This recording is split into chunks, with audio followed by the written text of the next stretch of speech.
amigos, vamos falar do Evangelho? O Evangelho segundo o Espiritismo, no seu capítulo 17, que tem o título Sede Perfeitos, Allan Kardec nos fala sobre os seguintes itens: os caracteres da perfeição, o homem de bem, os bons espíritas, a parábola do semeador, além das instruções dos espíritos. Na abertura do capítulo, o codificador nos traz uma passagem do Novo Testamento, do Evangelho de Mateus, no seu capítulo 5, nos versículos 44, 46 a 48.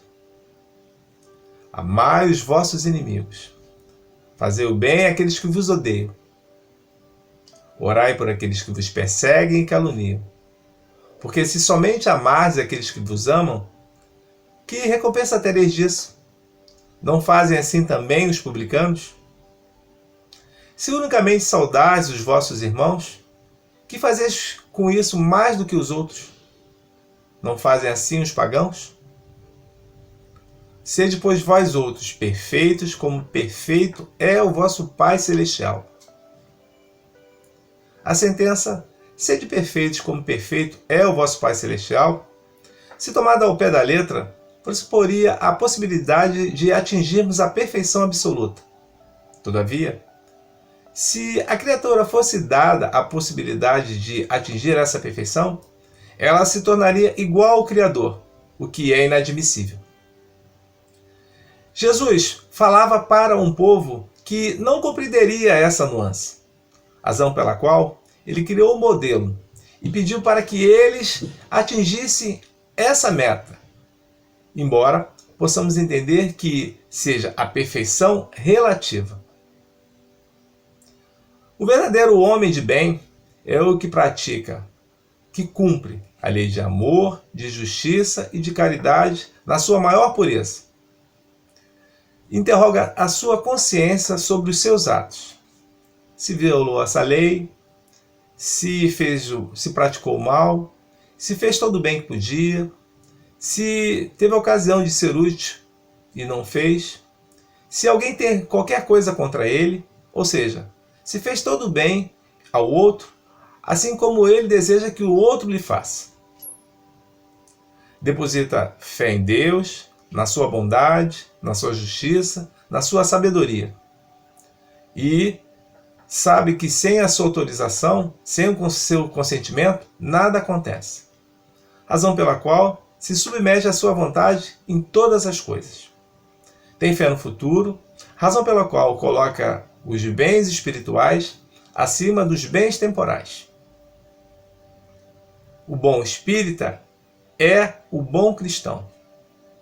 O Espiritismo não instituiu nenhuma nova moral, apenas facilita, através da inteligência, a prática do Cristo, dando o entendimento e o esclarecimento para aqueles que duvidam ou vacilam. Não é necessário uma inteligência fora do comum para compreendê-lo. Tanto que há pessoas com capacidade que não compreendem, e outras com uma inteligência vulgar, novas, que saídas mesmo da adolescência, a compreendem perfeitamente. Numa outra parte deste capítulo, Allan Kardec nos traz, numa passagem do Novo Testamento, do Evangelho de Mateus, a parábola do bom semeador, onde Jesus conta o seguinte: o semeador saiu a semear, e semeando, uma parte das sementes caíram ao longo da estrada. Logo, vieram as aves do céu e a comeram. Outras caíram em terreno pedregoso, que, por falta de profundidade e terra, logo brotaram, mas, levantando-se o sol, as queimaram, e, por não terem raízes, secaram. Outras caíram nos espinheiros, que logo cresceram e a abafaram. Outras, enfim, caíram em terra boa, dando frutos, 100, 60 e 30 por um.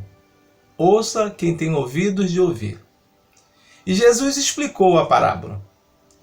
Escutai, pois, vós outros, a parábola do semeador. Aquele que ouve a palavra do reino e não lhe dá atenção, vem o espírito maligno e tira o que fora semeado no coração. Este é o que recebeu a semente ao longo do caminho. Aquele que recebe a semente em meio às pedras é que recebe a palavra, escuta com atenção, recebe com alegria, porém, apenas por algum tempo. Por não ter raízes, ela logo se desfaz. E sobrevindo os reveses e as perseguições por causa da palavra, toma motivo de escândalo e da sua queda.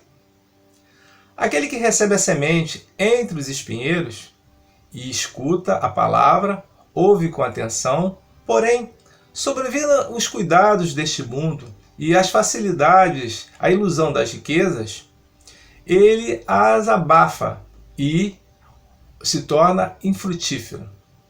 Aqueles que, enfim, recebem a semente na boa terra, presta atenção, ouve com atenção e ela dá bons frutos, dando 100, 60 e 30 por 1.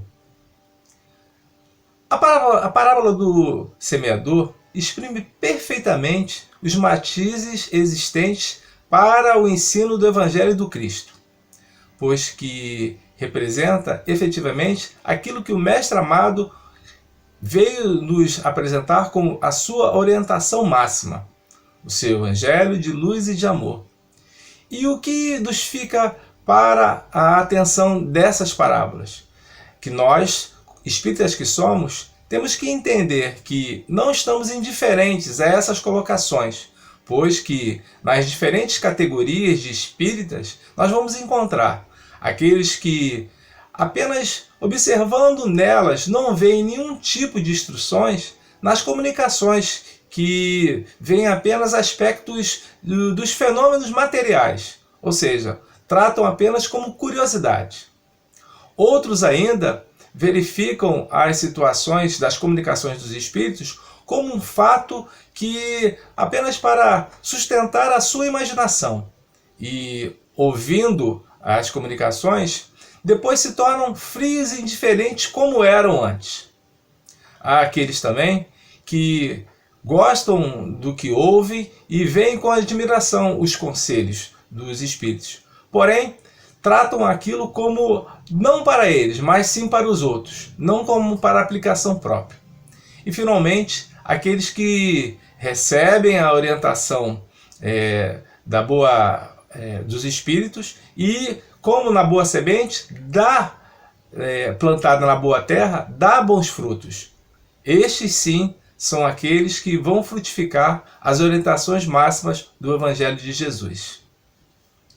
Nas instruções dos Espíritos, Allan Kardec nos traz 5 mensagens dos benfeitores espirituais que nos falam sobre o dever, a virtude, os superiores e os inferiores, o homem no mundo e cuidar do corpo e do espírito. A mensagem que nos fala sobre o dever é do Espírito Lázaro. O benfeitor nos diz que o dever é lei da vida e que o dever moral é, na realidade, a virtude que deve fazer parte do homem, primeiramente para com ele e depois para com os outros. E ele nos fala aqui que trata-se do dever moral e não do dever profissional. Na mensagem que é sobre a virtude, o benfeitor é o espírito François Nicolas Madeleine. O espírito nos informa que a virtude é o conjunto das qualidades essenciais do homem de bem e que ser caritativo, laborioso, sóbrio, modesto fazem parte do homem virtuoso. E que não é virtuoso aquele que ostenta a sua virtude, pois que lhe falta o essencial, a modéstia, e que lhe tem efetivamente algo que é contrário à virtude, a modéstia, que é o orgulho. Quando a mensagem trata sobre os superiores e os inferiores, também é do mesmo benfeitor, François Nicolas Madeleine, a mensagem. E o mesmo nos diz que a autoridade, assim como a riqueza, aqueles que se achem dela investido terão que prestar contas a Deus. e que Deus as poderá retirar quando assim desejar, e que ninguém pode dizer que algo lhe pertence quando aquilo que tem pode ser retirado sem o seu consentimento. Quando a mensagem nos fala sobre o homem no mundo, é de um espírito protetor. Este nos informa que aqueles que se achem com os corações voltados ao Criador e que clamam a proteção, a assistência dos bons espíritos, devem efetivamente estarem evocando as suas preces, a sua evocação mental, e nem por isso devem achar que viverão uma vida mística, por fora das leis da sociedade. Quando da última mensagem nos informa sobre cuidar do corpo e do espírito, é de Jorge, um espírito protetor. O mesmo nos afirma que nós devemos cuidar do corpo e do espírito. E que cuidar do corpo físico, ele nos dará a oportunidade de nós crescermos espiritualmente e alavancarmos o nosso progresso moral. Que após a leitura deste capítulo do Evangelho segundo o Espiritismo, Sede perfeitos, possamos nós estarmos mais imbuídos em busca da nossa perfeição moral. Que Jesus nos ampare, que Jesus nos abençoe, muita paz, boa leitura.